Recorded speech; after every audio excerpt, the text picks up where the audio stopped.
In 1968, the BBC imagined a future where sex became mass entertainment and ordinary life became reality TV. The country's biggest pop star was turned into a tool for the government and the church. And a scientist invented a machine that could control dreams, only to bring 3 comic book characters into the real world, speech bubbles and all. Somehow, all of these and a few other 1960s films had slipped past me until recently, but I finally caught up and figured you might want to as well. Privilege, directed by Peter Watkins, is set in a near-future Britain where Stephen Shorter is the country's biggest music star, loved by everyone from teenagers to their parents. But his popularity has become much more valuable than the music itself. Stephen's managers and producers carefully shape his public image, first presenting him as a rebellious figure whose violent stage shows give young people a controlled outlet for their anger. Soon, the government and the church realize they can use him too, turning Britain's biggest celebrity into a tool for promoting religion, conformity, and nationalism. The film had a troubled release. When I came across it and found out that a major British cinema circuit run by J. Arthur Rank had refused to show it because they considered it immoral, and much of the press was saying pretty much the same thing, that alone was enough to make me watch it. And I have no regrets. The Power follows a group of scientists working on a space research project. When one of them discovers that someone in the group possesses extraordinary mental abilities, they conduct a simple experiment in psychokinesis, and it works. Once that secret is exposed, the scientists begin dying one by one. Jim Tanner, one of the researchers, is forced to go on the run while trying to figure out which of his colleagues is responsible before he becomes the next target. The Power was the final collaboration between producer George Pal and director Byron Haskin, who had previously worked together on The War of the Worlds, The Naked Jungle, and Conquest of Space. It was also Haskin's last feature film as a director before his retirement. The Power isn't without its problems. The story probably would have worked even better as a TV production, and the pacing slows down from time to time. But overall, it's still a very enjoyable watch. There's plenty of tension, the cast is strong, and the central mystery keeps things moving. If you like this kind of paranoid science fiction, especially something like Colossus, The Forbin Project, there's a good chance this one will work for you too. Countdown is an early Robert Altman film made before MASH. It also came out before the real moon landing in 1969, which makes it a fascinating artifact of the space age. The story follows the American race to beat the Soviets to the moon. When the Soviets appear ready to attempt a moon landing, the US rushes ahead with Pilgrim 1, but Air Force Colonel Chiz Stewart is suddenly replaced by civilian astronaut Lee Stiegler to make the mission appear non-military, leaving Stewart seriously worried about whether the plan can actually work. Most of the film is really about the build-up to the launch, and that part works well. It also pairs James Caan and Robert Duvall several years before The Godfather, with Duvall especially good as the hard-headed Stewart. Once the film finally reaches space, though, Altman seems much less interested. The moon landing is handled mostly as technical drama, with little spectacle or sense of wonder. And speaking of Altman, his experience on Countdown ended rather badly. He had already finished filming and was getting ready to start editing when executive producer Bill Conrad called and told him not to come back to the studio. Jack Warner had seen the dailies and hated the way the actors talked over each other, apparently taking it as a sign that the director didn't know what he was doing. When he returned, his belongings were waiting for him in a cardboard box at the studio gate. He never got to edit the film, and the studio even changed his original ending. In Altman's version, the astronaut walked in the wrong direction from the lunar shelter as his oxygen ran out. The released version instead lets him spot the beacon and gives him at least some hope of survival. I'm not going to defend What's So Bad About Feeling Good too strongly, but I do think it's an interesting film to mention in the context of the 1960s. I actually came across it by accident last year while I was watching Pluribus, because the two stories have some obvious parallels.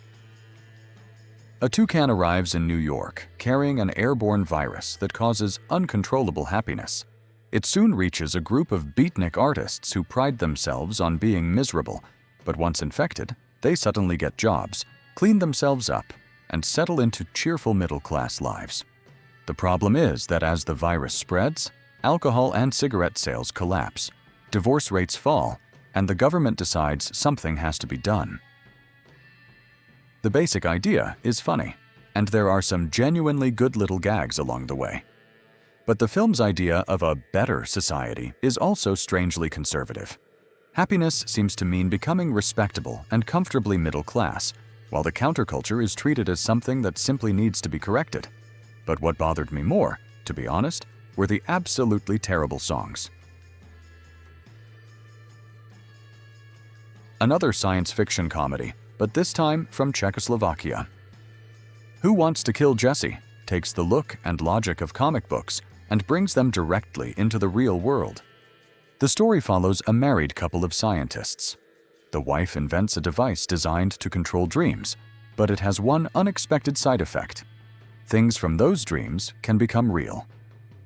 One night, her husband falls asleep after reading a comic book and dreams about its blonde heroine, Jessie, who is being chased by two villains, a muscle-bound Superman and a gunslinger.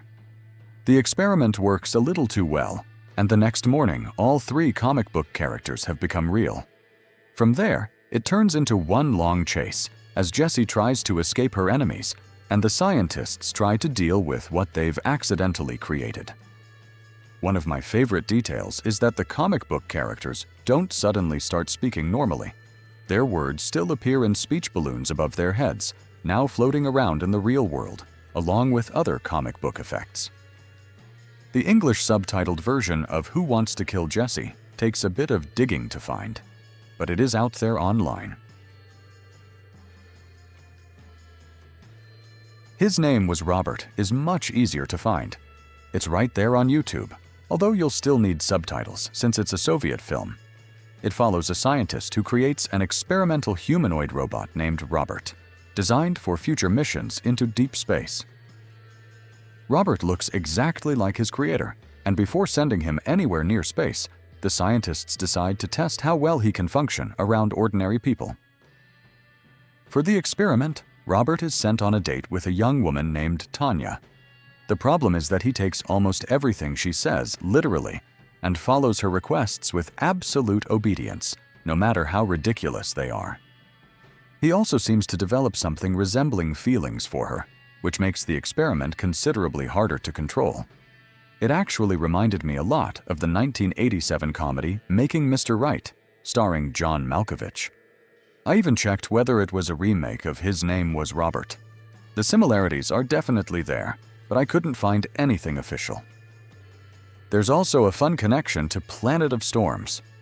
The costume worn by the robot John in that film was reused here, although the design was simplified and the original head was replaced with a much sillier-looking one. Journey to the Far Side of the Sun, also known as Doppelganger, came from Jerry and Sylvia Anderson, who had become famous in the 1960s for their many puppet series, beginning with shows like The Adventures of Twizzle and Torchy the Battery Boy. They would later go on to make series such as UFO and Space 1999, while Journey to the Far Side of the Sun was their first major venture into live-action science fiction. The story begins when the Eurosec space agency discovers another planet in exactly the same orbit as Earth, but hidden on the opposite side of the Sun. A mission is eventually sent to investigate, carrying American astronaut Glenn Ross and British astrophysicist John Kane. After crash landing, they wake up believing they have somehow returned to Earth far too early.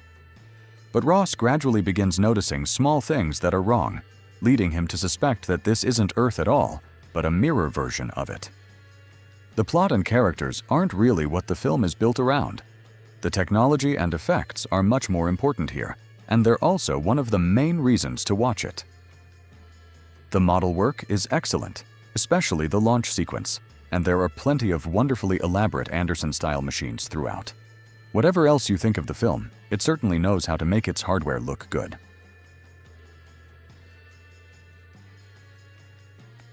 The Year of the Sex Olympics was a BBC television play written by Nigel Neal, best known for creating Quatermass. It aired in 1968 as part of the anthology series Theater 625, just months before the Mexico City Olympics. And with a title like that, it must have sounded pretty provocative. The story is set in a future where most people spend their lives watching television, and shows built around competitive sex have become a major form of entertainment. They also serve a practical purpose, keeping the population passive and reducing interest in having sex themselves. At the Broadcasting Center, Nat Mender is working on the latest sport sex broadcast when an artist named Kin Hodder interrupts the show to protest against the artificial entertainment surrounding them. When it ends in tragedy, the audience suddenly shows more interest than anyone expected. That gives the broadcasters an idea for a new kind of show. Send a family to an isolated island, take away most modern comforts, and let everyone watch what happens. As a TV play, it can feel very theatrical. There are lots of contained sets and long conversations rather than constant action. But the future Neal imagines is easily the most interesting part. I'm not sure I'd recommend it purely as entertainment, but as a piece of 1960s science fiction, it's fascinating.